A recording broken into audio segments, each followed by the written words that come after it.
Djonai Carrington is looking around the room like, oh my God, I've never been in this much fire.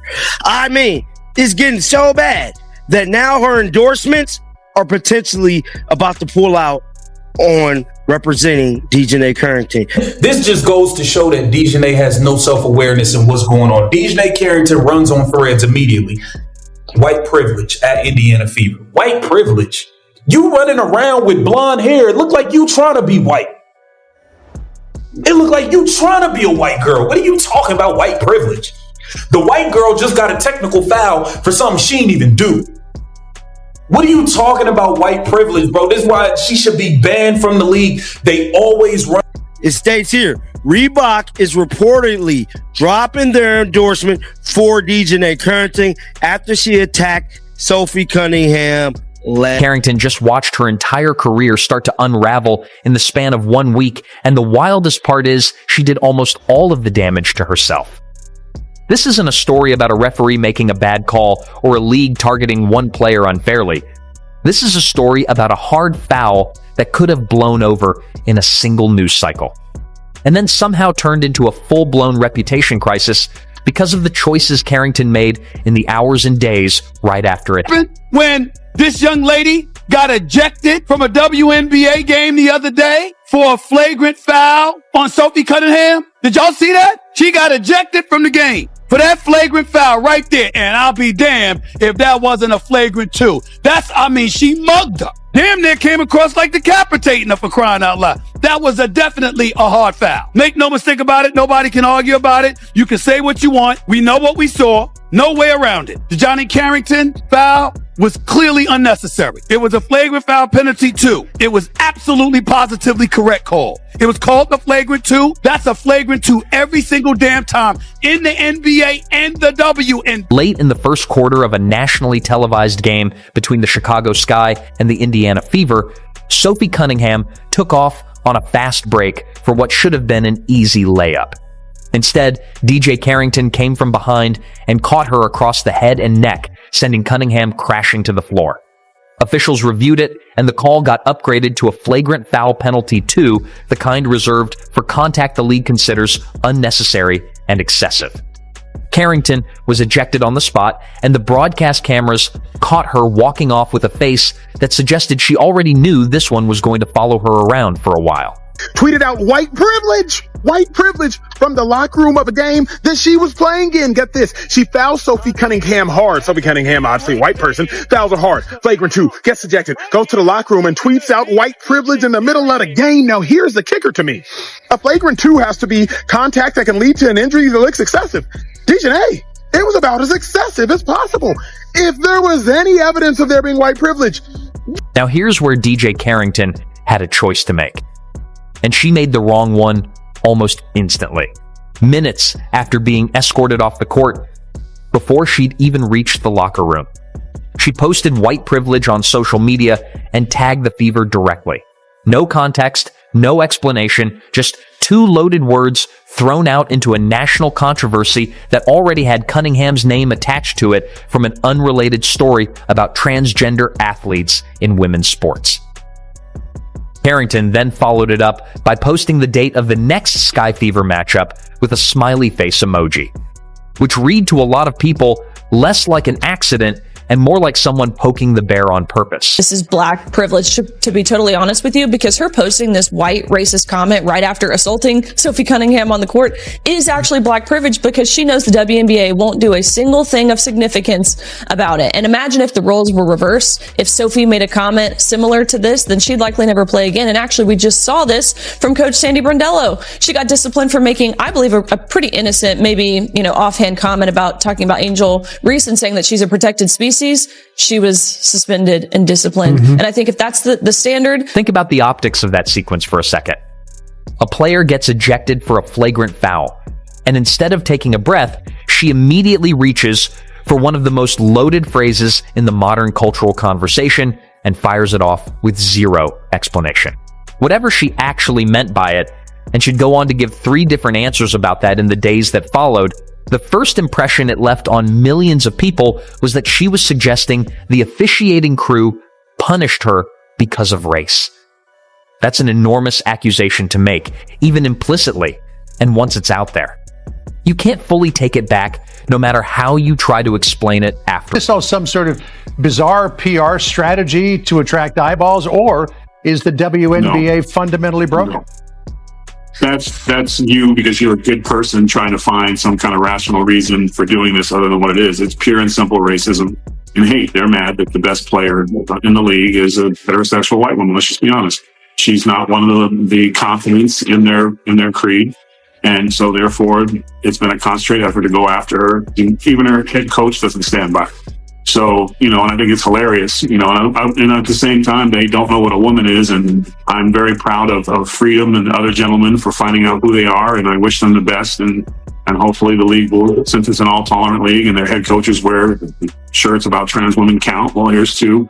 And I hope they give them their opportunity, and the young lady in France as well. So I think it's a league that has got away with being racist and disgusting to people. And now they're, Americans are smart to it. So hopefully they get some of their own. But That post did not stay contained.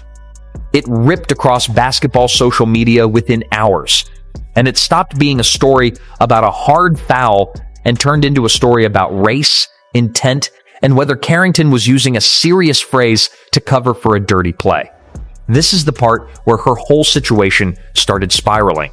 Because instead of the conversation being about a flagrant foul that could happen to anyone, it became about whether DJ Carrington had just accused the officiating crew, and by extension the league, of bias with zero evidence to back it up. National outlets picked it up, sports talk shows debated it the next morning. And none of that coverage was really about basketball anymore. Attention to what Djonai Carrington did to Sophie Cunningham. It was not a race-based decision. And to call that a white privilege-based foul is to completely undermine the term of white privilege, and to also completely ignore the rules in basketball. You hit her in the head, you drew blood, you didn't connect with the ball at all whatsoever. So to me, it was just very ignorant and to some degree asinine by Djonai Carrington to suggest that that call was based on white privilege. Have we seen examples of white players make that same foul and get away with it? Yes. Have we seen examples of black players make that same foul and get away with it? Yes. There was no white privilege involved in that specific call. Djonai, you hit her in the head and you drew Flash found a face. Former NFL player and media personality Emmanuel Acho went on his own show and torched the post directly. You hit her in the head. You caused bleeding. You didn't touch the ball at all, Acho said, calling it very ignorant and, in his words, asinine to frame that specific foul as a product of white privilege. That's a heavyweight in sports media. On camera, using words like ignorant and asinine about a WNBA player days after her ejection. That's not a random internet troll. That's someone with a real platform putting Carrington's judgment on trial in front of a massive audience, and once a clip like that starts circulating, it becomes the soundbite that follows a player around far longer than the original foul ever would have on its own. And here's where DJ Carrington tried to backtrack, except the way she did it made things worse instead of better. Rather than clarifying her original post calmly, she fired back at Acho directly on X, writing, "I've never once claimed that the assessment of the foul was white privilege. That was your assumption. Try exercising your critical thinking skills. I know you studied psych." She kept going, adding that she was the last thing from ignorant on the subject, name-dropping her education at Stanford and insisting she'd never use a phrase like that as what she called a rhetorical weapon without evidence behind it. She's simultaneously claiming she never meant it that way, while also defending her right to use the phrase and mocking the guy who criticized her. That's not clarity. That's confusion dressed up as confidence, and it left almost nobody satisfied, not the people defending her and not the people going after her. If anything, it added a second controversy on top of the first one, because now the story wasn't just about the original post, it was about how combative and unclear her response to basic criticism had been. Fans who might have given her the benefit of the doubt after the foul itself started souring on her here in this exact exchange, because it read less like someone correcting a misunderstanding and more like someone trying to win an argument she'd already lost the moment she hit send on the first post. Game for the rest of the season counts. And the fact that she let her hate and her ego cost the game for her entire team is so toxic. It goes to show that she has very little respect for her teammates because they all work their absolute asses off. They've all got something to prove. They know that, they started the season with all this hype. They didn't kick it off very strong. And so they have all been working their asses off, coming together, playing patiently. When I say patiently, they've been playing patiently, learning how to actually run the court together. There's a lot of new pieces. There's been some injuries. There's been people returning from injury. There's been a lot of changes. The fact that they were just on the rise, and as a Fever fan, I can say they were actually schooling us in the first quarter. Like they came back when we were up 8 points. Djonai herself was balling out, and she just cost the game. Days later, standing in front of reporters before Chicago's game against Seattle, Carrington tried version 3 of the explanation. This time she said the foul itself was unfortunate and unintentional, blaming rust from coming back off a foot injury for the timing being off. On the post itself, she got vague again, saying only that she'd already spoken to the people who have the potential to have the agency to make the change she wants, without ever explaining plainly what the tweet actually meant or who she was talking about. 3 different explanations in 3 days. A hard foul that was just her competitive nature, a viral post about white privilege that apparently wasn't about the foul, and a follow-up tweet defending the very post she now says had nothing to do with any of it. That kind of moving target is exactly what turns a bad week into a bad reputation. Because reporters, fans, and brand partners all noticed the same thing at the same time, nobody could pin down a consistent story from her, and every new attempt to explain it just opened up another question nobody had. White privilege after getting tossed from the game, but says it wasn't about the foul. Can you explain this? No, I can't. When she tweeted white privilege, she did it so quickly, it was almost as though she had the phone in her pocket after this foul and she got ejected. So, I mean, to say she wasn't referring to this play or getting kicked out and saying that the only reason she got kicked out and it got upgraded is because Sophie Cunningham is white is crazy. It was a crazy thing to tweet, maybe crazier than to try to act like it had nothing to do with the play. So I have no idea what she's talking about. I don't think anybody can have any idea what. Wow. Sophie Cunningham did the one thing that made Carrington look even worse by comparison. She stayed composed. Asked directly about the post after Indiana's win, Cunningham said simply, "I believe the league is addressing that. This has nothing to do with race. Last year, I experienced a similar incident and was ejected, which I deserved. There's no reason to even bring race into this. No shouting, no demands, just a calm reminder that she'd been on the other side of a flagrant foul before and taken her own punishment without complaint." That contrast, one player staying level-headed and one player scrambling through 3 different explanations, is exactly the kind of split-screen moment that sponsors and franchises pay very close attention to. It's not really about who's right on the specific basketball play anymore at that point. It's about who looks like they can handle pressure and who looks like they're making a bad situation worse every single time a microphone gets put in front of them. Cunningham comes out of that exchange looking like the adult in the room. Carrington comes out of it looking like she's still trying to figure out what she even wants to say. My God, it's getting real. It is getting very much real. For in the field, for them pockets. That's what I like to see. Pockets getting hit hard, bro. Hard. Because somebody need to hold these players accountable for the stupidity they have been putting out, because it has been a lot of stupidity. And to add even more salt to injuries, thousands of people are calling for Reebok to drop their endorsement for Djonai Carrington after she attacked Sophie Cunningham. Now, this was from earlier. And that brings us to the part of this story that's actually threatening DJ Carrington's livelihood. Reebok signed Carrington to a multi-year deal back in April of last year, making her the face of their basketball relaunch alongside the Djonai sneaker. It was a big deal at the time, built on her most improved player and all-defensive first-team honors, and it positioned her as one of the league's rising commercial faces heading into this season. But the moment this controversy hit, fans started flooding Reebok's pages directly, with posts saying things like Reebok needs to cancel DJ Carrington's endorsement deal immediately, calling the whole sequence a cheap shot followed by an excuse that never landed. That kind of direct pressure campaign matters more than people realize. Brands monitor their comment sections closely during moments like this, and when negative comments start drowning out everything else being posted about a signature shoe, it becomes a business problem, not just a public relations annoyance. Do some foolishness. They gotta be held accountable just like any other damn race. And I'm telling you right now, she need to be held accountable. So Reebok, stick it to her.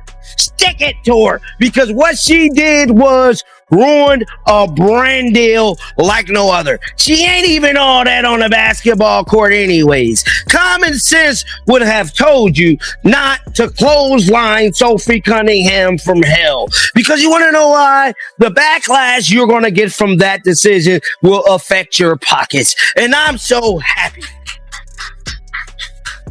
that these brands are now seeing what we've been seeing. A whole lot of BS going on from these players. And I'm telling you right now, more players need to lose brand deals when they do stupidity, especially. And according to multiple reports now circulating, Reebok is doing exactly what those fans were asking for, reportedly moving to terminate its deal with Carrington entirely rather than risk being tied to a controversy this messy. Think about what that actually means for a brand. Companies do not walk away from a signed athlete deal lightly. There are contracts. There are marketing plans already built around that face. There's real money already spent. For Reebok to reportedly be pulling out this fast tells you how badly their internal read on this situation is going. They wanted distance, and they wanted it immediately. Because every extra week a brand stays attached to a controversy like this is another week their own name gets dragged into headlines they never asked to be. They're getting thrown out of the game for her ridiculous foul on Sophie Cunningham, went to social media and claimed white privilege. To that, Emmanuel Acho basically pushed back and said you can't call everything white privilege. It undercuts the idea so many have talked about. And then Djonai went to X and responded to Emmanuel Acho. He said, I never once claimed that the assessment of the foul was white privilege. That was your assumption. Try exercising your critical thinking skills. Know you studied psych. Furthermore, I'm the last thing from ignorant or asinine when it comes to speaking on white privilege. Do your research on that one. Actually went to school, one of the top universities, might I add, to educate myself on this exact subject. I would never use that term as a rhetorical weapon, knowing the historical and social weight it holds without having the proper evidence to substantiate it. So, in your face, Manuel. What I want to know is, then why were you posting white privilege in the locker room immediately after being ejected? What were you randomly sitting in the locker room having just been ejected thinking about when you posted white privilege and, by the way, tagged the Indiana Fever? Here's the truth nobody wants to say plainly, so let's say it. None of this had to happen. A flagrant foul happens in basketball. Players get ejected, they take the fine, they move on, and a week later, nobody remembers it outside of a highlight reel. That's not what sunk DJ Carrington. What sunk her was everything that came after the whistle. The instant post tagging the Fever with a loaded phrase and zero context. The smiley face pointing toward the next matchup like she was already looking forward to round 2. The combative response to a critic instead of a clean, early clarification. And then a press conference that offered a third version of events instead of a straight answer. Every one of those moments was optional. Nobody forced her to hit send on that first post. Nobody forced her to swing back at Acho with a tone that read more like a debate win than damage control. And when a brand is watching all of that unfold in real time, trying to decide whether to keep paying an athlete to represent their shoes, that pattern matters more than the original foul ever did. Sponsors do not sign athletes hoping for controversy management. They sign athletes hoping the athlete stays out of headlines that force the brand to answer questions it never wanted to answer. She needs to go to jail immediately. You would have jail. to believe it's going to be Don't pass go straight to jail. This is assault, right? This is assault. Now let me tell you something. This is assault. She needs to go to jail. Premeditated. Go to jail. Go to jail. She needs to be arrested. Go to jail. I want her in jail. I want her in jail. She should never touch her. Nah, can't do it. All right, we already know the WNBA is in a position right now. You need to make an example of that Don Imus. That Don Imus needs to be made an example of. That Don Imus needs to be made an example of. She needs to go to jail for assaulting Miss Cunningham. There's also a jealousy angle running underneath all of this that's hard to ignore once you line up the timeline. Cunningham has spent this entire season as one of the most talked about names in the league, pulling attention from national outlets, drawing huge social followings, and becoming a lightning rod for conversations that go well beyond basketball. Carrington, by contrast, has had to fight for headlines even during a strong individual season of her own. When two players share that much history on the court, and one of them is constantly the center of the news cycle, it doesn't take much for old competitive tension to bleed into something personal. Whether that's fully what drove the foul or not, the pattern of everything that followed.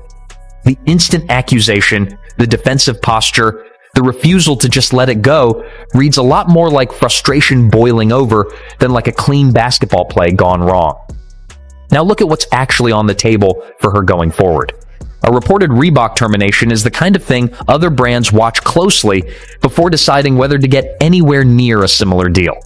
Front offices around the league start quietly wondering whether bringing her in creates more distraction than production. Fans who might have been neutral on her before now have a very specific, very recent reason to boo her every time she touches the ball on the road.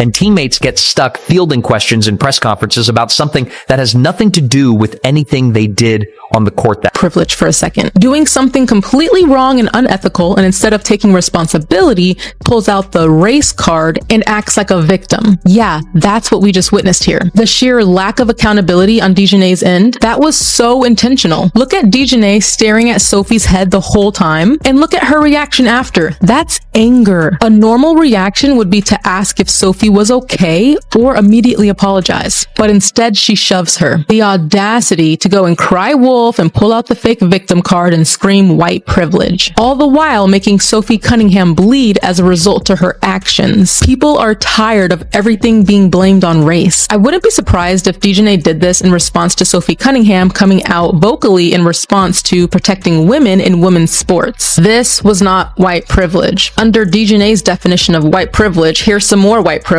Getting ejected from the game was called consequences to actions, and Djonai should be thankful that an ejection is all that happened, because she ought to be suspended. Compare that, one more time, to how Cunningham handled being on the other end of a flagrant foul just last year. She got ejected, she said she deserved it, and she moved forward without turning it into a bigger story than it needed to be. That's the difference between a rough night and a career crisis. One player let the moment pass. The other one kept adding fuel to it, post after post, explanation after explanation, until a brand that had bet real money on her image decided the risk wasn't worth carrying anymore. And that's really the lesson sitting at the center of this entire saga. Talent gets an athlete signed. Composure is what keeps them signed. DJ Carrington has never lacked the first one. Her production on the floor speaks for itself, and nobody serious is arguing otherwise. But this past week showed exactly how fast the second one can slip away and how little margin there is for error once millions of people are watching every post, every quote, and every attempt to clean up a mess that kept getting bigger with each new attempt to explain it. DJ Carrington didn't lose a shoe deal because of one hard foul. She's losing it because of everything she said in the days after, when she had every chance to slow down and didn't take it. And unless something changes fast in how she handles the next headline, that comes her way. This Reebok situation may end up being remembered as just the first domino, not the last one.